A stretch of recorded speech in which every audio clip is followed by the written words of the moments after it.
আসসালামু আলাইকুম। আজকে আরও একটি টু ফ্যাক্টর ইনেবল বা কিপিও অ্যাকাউন্ট সেভ এই যে সমস্যাটা আছে বর্তমানে এইটা ঠিক করে দেখাবো। তো অনেকের হয় কি যে টু ফ্যাক্টর অফ হয়ে যায়, অফ করার পরে কিপিও অ্যাকাউন্ট সেভ মানে এই যে ইনেবল টু ফ্যাক্টর এইটা দেখায়।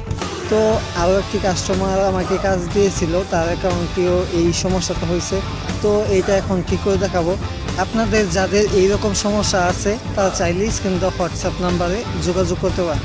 তো অ্যাকাউন্টটি রিপোর্ট করার পরে অ্যাকাউন্টটি লকে পড়ে যায়। তো এখন লক থেকে আনলক করলে অ্যাকাউন্টটা ঠিক হয়ে যাবে। তো আপনি গেট স্টার্টে চাপ দিয়ে দিবেন, এরপর আপনাকে বলবে যে আপনি নেক্সটে চাপ দিন, এইখানে চাপ দিবেন। তারপরে দেখবেন যে আপনার একটা অপশন দিতেছে যে আপনার নাম্বারে কোড অপশন দিলেই মানে আনলক হয়ে যাবে। একটা কোড দিলে অ্যাকাউন্টটা ঠিক হয়ে যাবে।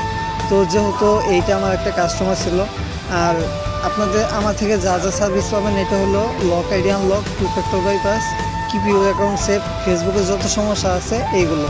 তো যোগাযোগ করার সিস্টেম বলে দিছি, স্ক্রিনের বাম সাইডে হোয়াটসঅ্যাপ নাম্বার দেওয়া আছে, ওইখানে যোগাযোগ করবেন। আর এই টপিক নিয়ে অনেকগুলো ভিডিও আছে, আপনারা চাইলে ওইগুলো দেখে নিজেরাও করতে পারেন না। মানে আর যদি ইউটিউব থেকে এই যে বর্তমানে যে সিস্টেমগুলো বের হয়েছে যে অনেকে উল্টাপাল্টা ভিডিও দেখাইতেছে যে বারবার পাসওয়ার্ড চেঞ্জ করলে ফরগেট দিলে, এগুলো কিন্তু আসলে ঠিক হয় না, ওইগুলো গ্লিচ হয়ে যায়, অযথা সময় নষ্ট। তো আপনাদেরকে দেখাইলাম যে এই অ্যাকাউন্টটাও ওই কিপিও অ্যাকাউন্ট সেভ যে সমস্যাটা আছে ওই সমস্যায় পড়েছিল, এটা লকে করানো হয়েছে, এখন আনলক করছি, এটা এখন ঠিক হয়ে যাবে। আপনাদেরকে সম্পূর্ণ দেখাই দিলাম।